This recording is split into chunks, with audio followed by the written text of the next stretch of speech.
एक और सवाल जो आपने तहरीर फरमाया है, और वो हकीकत में बहुत गहरी बात है, उसका जवाब मुख्तसर सा अर्ज़ करते हैं। और अगर आप इस जवाब के एक एक लफ्ज़ को गौर से सुनेंगे और उसको समझेंगे तो इंशाअल्लाह ये बहुत बड़ी चीज़ है जो आपने दरियाफ़्त फरमाई। तहरीर फरमाया कि क्या रूह पर मौत तारी नहीं होती? कुरान में कुल्लु नफ्सिन ज़ाइक़तुल मौत मौजूद है कि हर नफ्स मरेगा। इस कुल्लिये से आप रूह को कैसे मुस्तस्ना फरमाते हैं? क्या रूह के लिए भी एक और रूह है, जबकि ज़िंदगी का मौकूफ़ रूह पे है? ज़िंदगी रूह की वजह से कायम है, और क्या वो जो रूह है जिसकी वजह से ये कायम है उसकी भी कोई रूह है? पहली बात तो ये है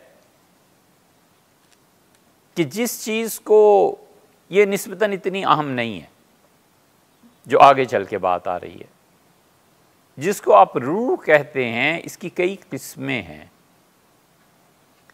कुरान कभी कभी रूह का इतलाक़ शऊर पर करता है। अल्लाहु यतवफ़्फ़ल अनफुस हिना मौतिहा, और अल्लाह ताला लोगों की जान को निकाल देता है जब वो मरते हैं। मरते हुए नफ्स अलग हो जाता है।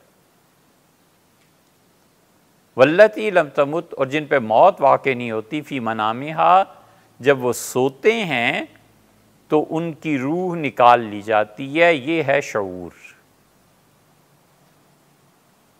जब ये शऊर जुदा होता है नफ्से इंसानी से,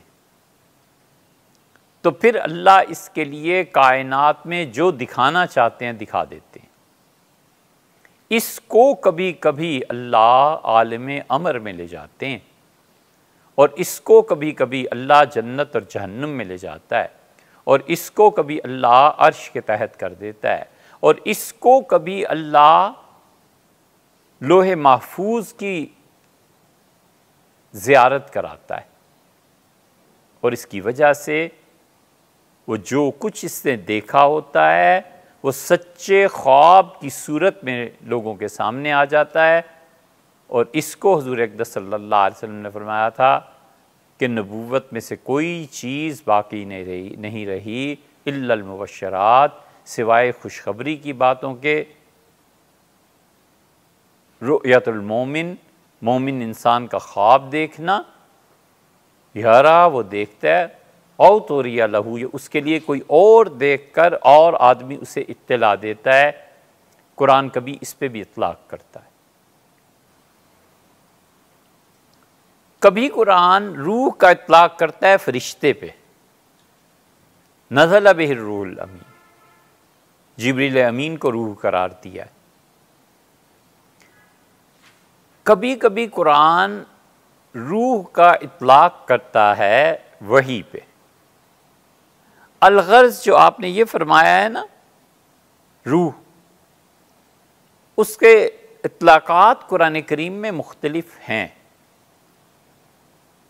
और एक जगह अल्लाह कहता है कि ये यसअलूनका अनिर रूह, ये आपसे रूह के बारे में सवाल करते हैं। कुलिर रूह मिन अम्र रब्बी, कहिए कि रूह अम्र इलाही है। जो बात समझने की है वो ये कि ये कुल जहान जो हमें नज़र आता है ये सिर्फ़ आलिम खल्क़ है, आलिम अमर नहीं है। आपके इस सवाल का जवाब शायद मुल्क में 2-4 अफरादियों जो दे सके, और इसकी दलील ये है कि आपका ये सवाल मुख्तलिफ़ जगहों पर मुख्तलिफ़ लोगों से किया गया है और उन जवाबात को सुना भी है, लेकिन मुमकिन है आपकी भी तसल्ली ना हुई हो। असल बुनियाद जो है ना वो कुरान करीम की एक और आयत है। अल्लाह ने फरमाया अला लहुल खल्क वल अम्र। लोगों, जिस शिद्दत से कहा गया, इस शिद्दत से तर्जुमा कि हमेशा याद रखो अल्लाह ही है, आलम खल्क और आलम अम्र दोनों उसके।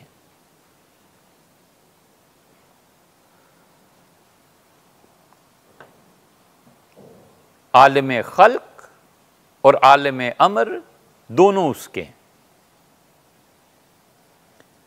आलम खल्क मरबूत है मादे के साथ और आलम खल्क मरबूत है ज़माने के साथ। उसकी बुनियाद दो चीज़ें हैं और आलम खल्क की बुनियाद जब मरबूत है ज़माने के साथ और मरबूत है तख्लीक के साथ, मादे के साथ, तो मादा और ज़मान ये दोनों जो यहाँ पर हैं, यहाँ इस दुनिया में, ये महदूद हो जाएंगे और फना हो जाएंगे। आलम खल्क में ज़माने का कुछ हिस्सा लेकर डाला जाता है कि 60 साल 50 साल, वगरना असल में ज़माना जो है ये आलम अमर की चीज़ है, आलम खल्क नहीं है। लेकिन मखलूक में वो मुक़य्यद होता है ज़मान और मकान के साथ। अल्लाह की सारी मखलूक टाइम और स्पेस में है, बस कुल मखलूक जो हमें नज़र आती है आलम खल्क में। इसलिए आलम खल्क की एक एक चीज़ पर फना तारी होनी है। अल्लाह ताला ने यहाँ ये नहीं फरमाया कि रूह पर मौत आएगी, अल्लाह ने फरमाया नफ्स पे मौत आएगी। और इंसान की जो तबई हयात है, उस तबई हयात का मरकज़ दो चीज़ें हैं, एक जिस्म इंसानी, एक नफ्स इंसानी। जिस्म इंसानी भी फना हो जाएगा, नफ्स इंसानी भी फना हो जाएगा। ये सब आलम खल्क है। अल्लाह इसी को कहते हैं कि देखो हर नफ्स ने मरना है। नफ्स से मुराद अगर आप ज़िंदगी ले लें तो इसने भी फना होना है। ज़िंदगी से मुराद आप उस आदमी की हैसियत से टाइम को ले लें। हैसियतें मुख्तलिफ होती हैं ना, ज़रूरी नहीं है कि एक चीज़ हमारे और आपकी हैसियत से जो है वो अल्लाह की हैसियत अल्लाह ताला की तरफ से भी ऐसे ही हो। इस बात को ज़रा सा समझने के लिए कि अल्लाह के साथ निस्बत में कैसे चीज़ें मुख्तलिफ हो जाती हैं और हमारे साथ निस्बत में कैसे मुख्तलिफ हो जाती हैं, इब्न अरबी रहमतुल्लाह अलैह को पढ़ना चाहिए। शेख अकबर ने एक जगह तहरीर फरमाया है कि साहल तस्तरी रहमतुल्लाह अलैह की कहीं शैतान से मुलाकात हुई आलिम कश्फ में या जहाँ भी। साहल रहमतुल्लाह अलैह तस्तर जो एक जगह है या तुस्तर जो जगह है वहाँ के बड़े औलिया किराम में से थे। तो शैतान ने उनसे कहा उस आलम रोया में, आलम कश्फ में जब भी कहा होगा, उसने कहा कि तुम कुरान पाक की ये आयत पढ़ते हो कि अल्लाह ताला ने फरमाया कि रहमती वसिअत कुल्ल शै, मेरी रहमत हर चीज़ को घेरे हुए, हर चीज़ मेरी रहमत के तहत है। तो ये जो तुम मुझ पे लानते भेजते रहते हो और मुझसे पनाह मांगते रहते हो, तो वो शय को जो अल्लाह ने कहा कि हर शय अल्लाह की रहमत के तहत है, तो मैं शय नहीं हूँ, मैं अल्लाह की रहमत के तहत नहीं आता, मैं भी तो उसी रहमत में शामिल हूँ ना। साहल रहमतुल्लाह कहते हैं मैं चुप हो गया, सोचता रहा कि इसको क्या जवाब दूँ। फिर मुझे अचानक ख्याल आया कि इस आयत को पूरा पढ़ना चाहिए और मैंने उससे कहा कि उसके बाद भी तो आगे पढ़ो। अल्लाह ताला ने फरमाया कि फ़सअक्तुबुहा, और हम अपनी रहमत को उन लोगों के लिए मखसूस कर देते हैं जो हमसे डरने वाले हैं। तो खुदा ने कहा रहमत अगरचे हर चीज़ पर है, लेकिन मिलेगी उनको जो डरते हैं। तो तुम डरते नहीं हो, इसलिए तुम भी रहमत से बाहर हो। तो उसने कहा साल मैंने तो समझा था तुम बड़े पढ़े लिखे हो, मुझे नहीं पता था कि तुम्हें इतना भी नहीं पता कि रहमत की निस्बत जब इंसानों की तरफ हो तो महदूद होती है, अल्लाह की तो सिफत रहमत है और अल्लाह की सारी सिफात लामहदूद हैं, तो मेरे लिए हदबंदी क्या है? उसकी तो सिफात लामहदूद हैं और मैं उसी सिफ्त के तहत आ जाता हूं। इसीलिए बड़े काम की बात इब्न अरबी रहमतुल्लाह ने लिखी है। अल्लाह ताला की सिफात और मसादिर इस पे बहस की है, बड़े टॉप की बहस है, पढ़नी चाहिए। तो उसने जब ये कहा तो साहल कहते हैं मैं तो चुप हो गया, हैरान रह गया और उसको कोई जवाब नहीं दे सका कि अल्लाह की सिफात लामहदूद है। और यहाँ पर तुम जो सिफात की बात कर रहे हो इंसानों की निस्बत से, तो इनकी रहमत भी महदूद है, इंसान की नज़र भी महदूद है, इंसान का इल्म भी महदूद है। अल्लाह के यहाँ जब इतलाक होगा तो सब चीज़ें निस्बत से बदल जाती। अगर फ़र्ज़ कर लीजिए हम हाजिर होते तो ज़रूर अर्ज़ करते कि अल्लाह की रहमत की निस्बत लामहदूद है, लेकिन उसमें दाखिल वही होगा ना जो चाहेगा। आखिर इख्तियार भी कोई चीज़ है या नहीं? आखिर जबर की नफ़ी भी कोई चीज़ है या नहीं? तो तुम अपने इख्तियार से सजदा न करके बाहर हो गए, अब क्यों तुम्हें अंदर खींचे, क्यों तुम्हें उसके तहत लाएं? तो फिर देखते वो क्या जवाब देता है। मगर बहस होती बहुत दिलचस्प। इसलिए निस्बतें जब बदलती हैं तो अहकामात बदल जाते हैं। ये निस्बत जो आलम खल्क से है, इस आलम खल्क में जिंदगी जो कायम है ये कायम है जिस्म के साथ और नफ्स के साथ, और इन दोनों पे मौत वाक़ई हो जाएगी। और यहाँ उसूल फना है, ये आलिम खल्क है। फिर आइए उस आयत पे, अला लहुल खल्क वल अमर, अल्लाह ने कहा आलिम खल्क और आलिम अमर दोनों मेरे। तो आलिम अमर, अच्छा इस आलिम खल्क का एक जोग्राफिया है। आलिम खल्क कहीं वाक़ई है ना, अमेरिका है, इंडिया, पाकिस्तान, फलां फलां। आलिम खल्क का एक पूरा दायरा है। आलिम खल्क महदूद है, इसकी कोई ना कोई हद्दो हिसाब है। आसमान है, आसमानों से ऊपर क्या है, नीचे कोई तो और ज़माना भी महदूद। लेकिन आलिम अमर की तरफ जब आप आते हैं तो आलिम अमर जो है ना, आलिम खल्क की दो चीज़ों की नफ़ी करता है। आलिम अमर में मादा नहीं है, मादा अपने लिए, मैटर अपने लिए जगह को चाहता है, स्पेस को चाहता है, और आलिम अमर में मादा सिरे से है ही नहीं। और आलिम अमर में इसी तरह आलिम खल्क मुद्दत को चाहता है। 60 साल, 70 साल, 80 साल में मर गया, आलिम खल्क मुद्दत को चाहता है, टाइम को चाहता है, स्पेस को चाहता है और टाइम को चाहता है। आलिम खल्क, दरख्त 300 साल बाद कट गया, पहाड़ 10,000 साल के बाद ज़लज़ले से तबाह हो गया। आलिम खल्क हमेशा जगह को भी चाहता है और आलिम खल्क हमेशा मुद्दत, टाइम को भी चाहता है। आलिम अमर खल्क से भी मावरा है, टाइम से भी मावरा है, और आलिम अमर स्पेस से भी मावरा है। आलिम अमर का कोई जोग्राफिया नहीं है, वो कहाँ पे वाक़ है उसकी कोई जोग्राफियाई हदूद है ही नहीं। आलिम खल्क में मोजज़ा खल्क के कवानीन को तोड़ता है। आलिम खल्क में नबी का मोजज़ा और वली की करामत अलैहिस्सलातु वस्सलाम, वो तख्लीक के कवानीन को तोड़कर ज़हूर पज़ीर होते हैं। और एक तरफ इन कवानीन को तोड़ना है और दूसरी तरफ तोड़ने वाला अल्लाह ताला खुद है, उसकी कुदरत कामिला है। वो कुदरत कामिला खल्क के कवानीन को तोड़कर मोजज़े और करामत को जाहिर करती है, और दरमियान में मीडिया जो होता है, मीडियम जो होता है, ये मोजज़ा हो तो नबी होता है और करामत हो तो वली होता है।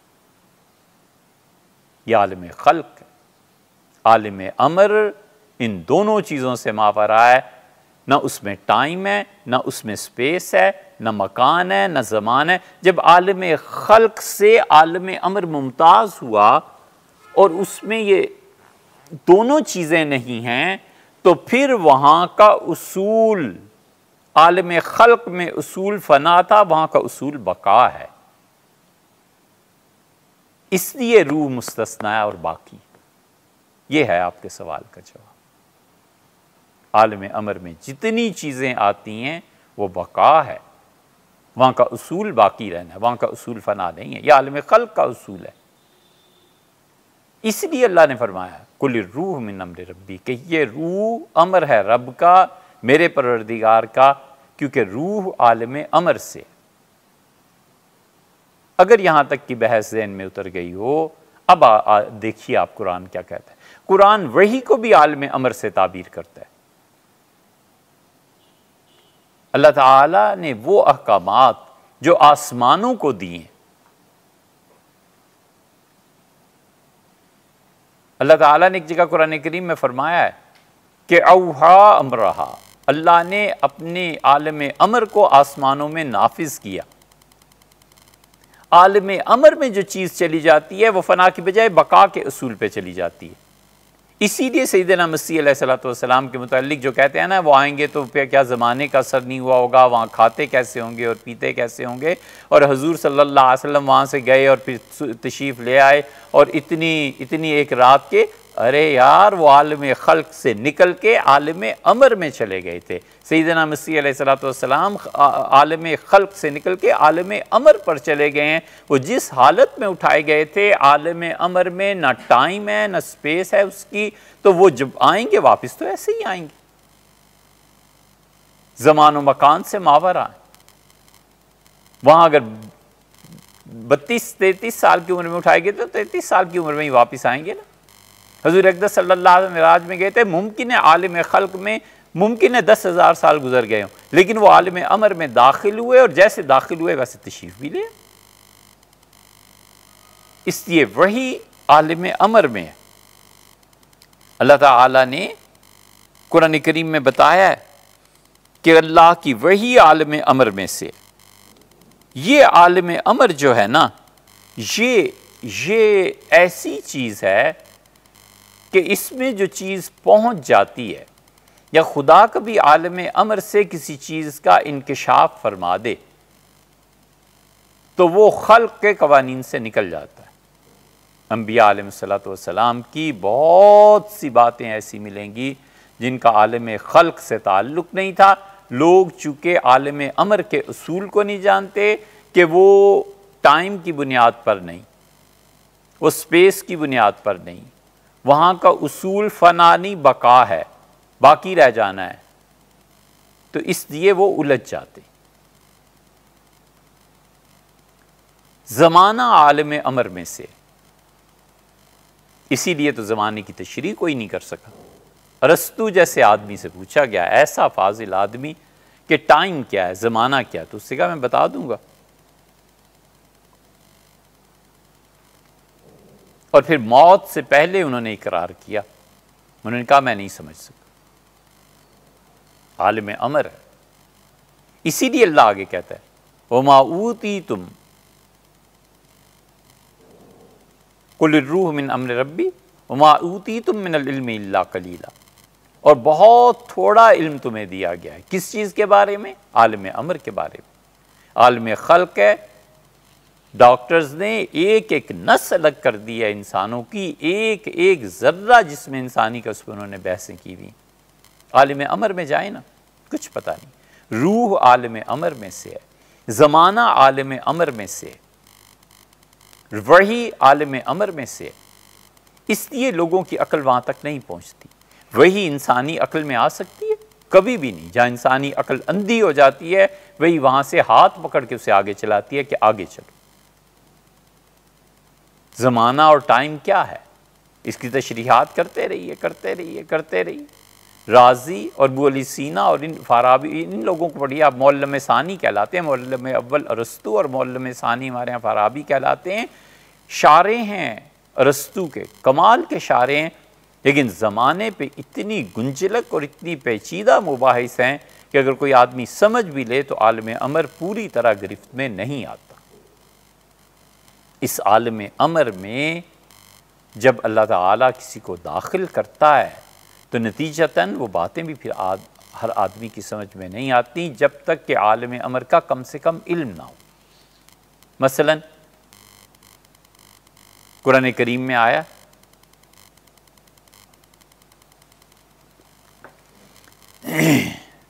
इस मसले को तजद्दुद अमसाल के साथ भी मिलाया। आपने जो सवालात किए हैं तो आपके लिए फिर तजद्दुद अमसाल कोई बड़ी बात नहीं होनी चाहिए कि फलम्मा रा इंदहू, हज़रत सुलेमान अलैहिस्सलाम ने फरमाया कि कौन वहाँ से लाएगा तख्त को जो मलका बिल्कीस के पास राहिमा अल्लाह, और बिल्कीस का तख्त अजायबात दुनिया में से था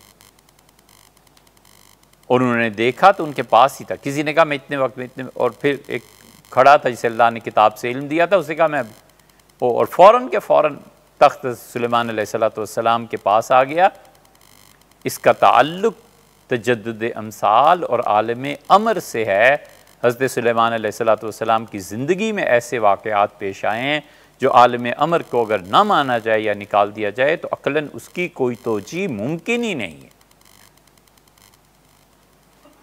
हज़रत दाऊद अलैहिस्सलाम के मुताल्लिक़ नहीं आता, उनके वालिद के मुताल्लिक़ सही बुखारी हुज़ूर सल्लल्लाहु अलैहि वसल्लम ने फरमाया, सही हदीस में आया है कि अपने नौकर को कहते थे कि घोड़ा कसो, और घोड़े की जीन कसता था, बंदोबस्त करता था और इतनी देर में वो पूरी ज़बूर पढ़ लेते थे।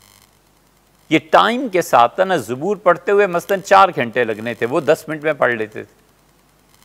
ये ज़माना जो आलम अमर के साथ वाबस्ता है उसका ज़हूर हो रहा है हज़रत दाऊद अलैहिस्सलाम पे, उसका ज़हूर हो रहा है उनके बेटे सुलेमान अलैहिस्सलाम पे। कैसे हुआ ये अर्ज़ करते हैं, और उसी का ज़हूर हो रहा है हुज़ूर अक़दस सल्लल्लाहु अलैहि वसल्लम की मेराज पे और नबी करीम सल्लल्लाहु अलैहि वसल्लम पे उसका ज़हूर अब तक कायम है कि ज़माना अपने एतबार से 1500 बरस बीत चुका, लेकिन रसूलुल्लाह सल्लल्लाहु अलैहि वसल्लम के उस आलम अमर में मुसलसल लोग इस्लाम में दाखिल हो रहे हैं। और ये उन्हीं का फैज़ करम कि अब तक तालीम, इल्म, नई से नई तहकीकात बढ़ती जा रही हैं। यह हुज़ूर अक़दस सल्लल्लाहु अलैहि वसल्लम का आलम अमर का हिस्सा है जिसे हम महसूस नहीं करते, मगर हकीकत में ये इतनी टाइम तक, इतने 63 साल, 63 में से भी 40 निकाल दीजिए तो 23 साल की मेहनत का असर सदियों पर जाकर पड़े। ये आलम अमर नहीं तो और क्या है। हज़रत सुलेमान अलैहिस्सलाम ने कहा कि मैं आज रात अपनी 60 बीवियों के पास जाऊंगा और हर एक से अल्लाह ताला मुझे एक बेटा देगा और मेरे 60 बेटे अल्लाह की राह में जिहाद करेंगे। वो चाहते थे उनके औलाद अल्लाह के रास्ते में लड़े, मारे काफिरों को, खुद शहीद हों। बड़े रुतबे की बात। दूसरी रिवायत में आता है कि 70 औरतों का जिक्र किया, तीसरी में आता है कि 90 का जिक्र किया, चौथी में आता है 99 का जिक्र किया, पांचवी में आता है कि 100 का जिक्र किया। सही बुखारी में ही है। इन सारी रिवायात को हाफिज़ इब्न हजर रहमतुल्लाह ने नकल किया। 5 तरह की रिवायात हैं, कितनों का भी कहा हो। अब खुद सोचें, आलिम खल्क में ये मुमकिन है? कितनी तवील रात हुई होगी, कितना वक्त सर्फ हुआ होगा? मुमकिन ही नहीं। जब तक के आलम अमर, और आलम अमर में टाइम, आलम खल्क में टाइम महदूद है, और आलम अमर के साथ जब जुड़ जाए तो फिर आलम अमर चीज़ ही और है। इसलिए ये जो आपने फरमाया है ना कि रूह पर मौत तारी नहीं होती, तो वो कैसे हो सकती है? इसलिए कि वो तो आलम अमर में से है। और किस कुल्लिये से हम रूह को मुस्तस्ना कर रहे हैं? ये कुरान ही की आयत से मुस्तस्ना कर रहे हैं, जहाँ अल्लाह बार बार अमर का जिक्र करता है ना। अमर का लफ्ज़ कभी कभी सादा हुक्म के मानी में भी आता है। आपको ये तो मालूम ही है कि कुरान एक ही लफ्ज़ को मुख्तलिफ मानी में कई जगह पर इस्तेमाल करता है।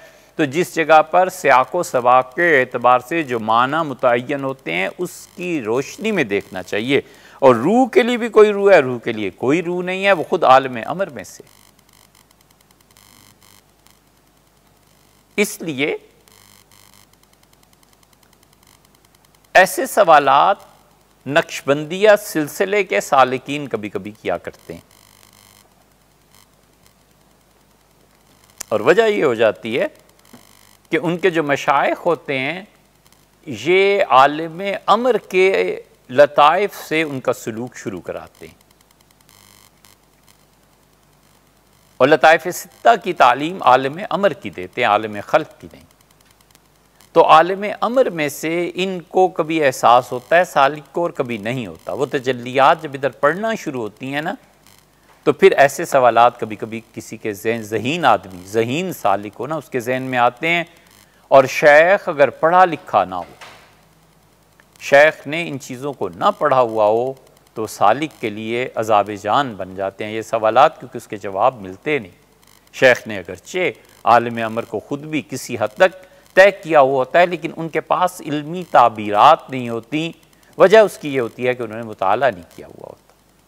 जैसे अरबी ना आए, जैसे इब्न अरबी रहमतुल्लाह की किताबें ना पढ़ी हों, हज़रत मुजद्दिद अल-फ़सानी सरहिंदी रहमतुल्लाह को ना पढ़ा हो, तो वहाँ पहुँचकर सालिक के ज़हन में जो ऐसे सवालात आते हैं फंस जाता है। हज़रत शाह वलीउल्लाह रहमतुल्लाह अलैह भी इस खल्क़ और अम्र की तशरीहात की हैं, वो देखनी चाहिए।